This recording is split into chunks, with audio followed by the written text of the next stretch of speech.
السلام علیکم دوستوں، امید ہے آپ سب خیر و عافیت سے ہیں گے۔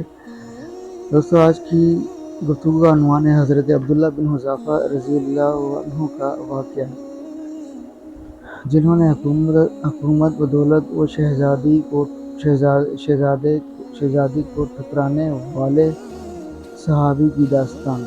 حافظ ابن کثیر رحمۃ اللہ علیہ اور حافظ ابن عساکر عبداللہ بن حذافہ رضی اللہ عنہ کا واقعہ بیان کرتے ہیں کہ آپ کو رومی کافروں نے قید کر لیا اور اپنے بادشاہ کے پاس پہنچا دیا۔ بادشاہ نے آپ سے کہا کہ تم نصرانی بن جاؤ، میں تمہیں اپنے راج پاٹ میں شریک کر لیتا ہوں اور اپنی شہزادی کو تمہارے نکاح میں دیتا ہوں۔ دوستو، سوچ کر بتائیں، اگر عبداللہ بن حذافہ رضی اللہ عنہ کی جگہ ہم جیسا آج کا مسلمان ہوتا تو وہ کیا چوز کرتا، کس چیز کو پسند کرتا؟ یقیناً دولت کو پسند کرتا، لیکن عبداللہ بن حذافہ رضی اللہ عنہ نے جواب دیا کہ یہ تو کیا، اگر تو اپنی بادشاہت مجھے دے دے تو اور تمام عرب کا راج بھی مجھے سونپ دے اور یہ چاہے کہ میں ایک آنکھ جھپکنے کے برابر بھی اپنے دین محمد صلی اللہ علیہ وسلم سے پھر جاؤں تو یہ بھی ناممکن ہے۔ بادشاہ نے کہا، پھر تجھے قتل کر دوں گا۔ حضرت عبداللہ بن حذافہ رضی اللہ عنہ نے جواب دیا کہ ہاں، یہ مجھے اختیار ہے۔ چنانچہ اس وقت بادشاہ نے حکم دیا اور انہیں صلیب پر چڑھا دیا، اور تیر اندازوں نے قریب سے بحکم بادشاہ ان کے ہاتھ پاؤں اور جسم چھیدنا شروع کر دیا۔ بار بار کہا جاتا کہ اب بھی نصرانیت قبول کر لو، اور آپ پورے صبر و استقلال سے فرماتے جاتے تھے کہ ہرگز نہیں۔ آخر بادشاہ نے حکم دیا کہ اسے سولی سے اتار لو اور پیتل کی بنی ہوئی دیگ خوب تپا کر آگ بنا ڈالو۔ چنانچہ وہ پیش ہوئی۔ بادشاہ نے ایک اور مسلمان قیدی کی بابت حکم دیا کہ اسے اس میں ڈال دو۔ اسی وقت حضرت عبداللہ بن حذافہ رضی اللہ عنہ کی موجودگی میں آپ کے دیکھتے ہوئے ہی اس مسلمان قیدی کو اس میں ڈال دیا گیا۔ وہ مسلمان صحابی اسی وقت چرمر ہو کر رہ گئے، گوشت پوست جل گیا اور ہڈیاں چمکنے لگیں۔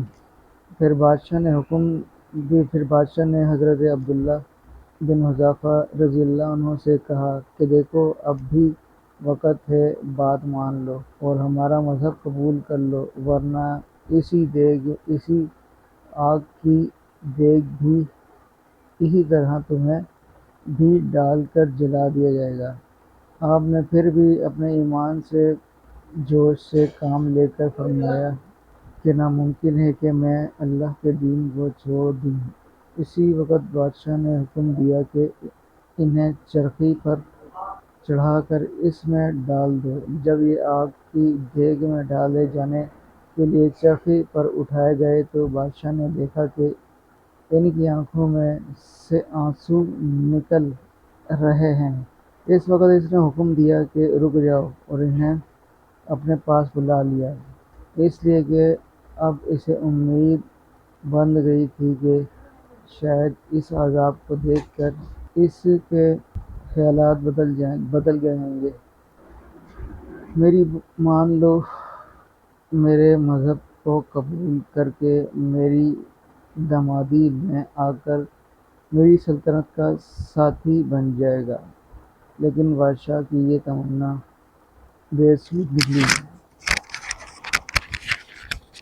حضرت عبداللہ رضی اللہ عنہ نے فرمایا کہ میں صرف اس وجہ سے رویا تھا کہ آج ایک ہی جان ہے جسے اللہ کی راہ میں اس عذاب کے ساتھ قربان کر رہا ہوں۔ کاش میرے روئیں روئیں میں ایک ایک جان ہوتی تو آج میں سب جانیں اللہ کی راہ میں ایک ایک کر کے فدا کر دیتا۔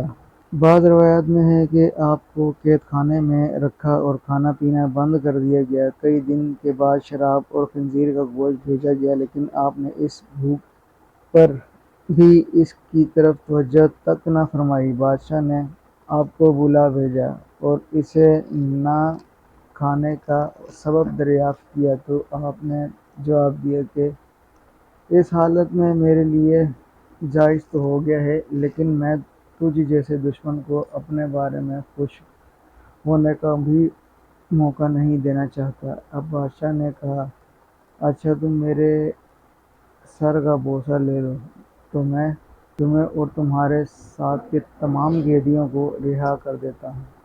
آپ نے اسے قبول فرما لیا اور اس کا سر کا بوسہ لے لیا، اور بادشاہ نے بھی اپنا وعدہ پورا کیا۔ آپ کو اور آپ کے ساتھیوں کو چھوڑ دیا گیا۔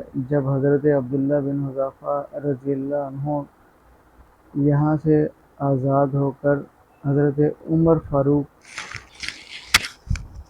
انہیں بڑے ادب کے ساتھ منبر رسول صلی اللہ علیہ وسلم پر بٹھایا اور فرمایا کہ عبداللہ اپنا واقعہ ہم کو سناؤ۔ چنانچہ جب آپ نے شروع کیا تو خلیفۃ المسلمین کی آنکھوں سے آنسو بہنے لگے، تو آپ نے فرمایا کہ ہر مسلمان پر حق ہے کہ عبداللہ بن حذافہ رضی اللہ عنہ کی پیشانی چومے، اور میں ابتدا کرتا ہوں یہ فرما کر پہلے آپ نے ان کا سر کا بوسہ لیا اور پھر جمی مسلمانوں نے رضی اللہ عنہ و رضوا عنہ۔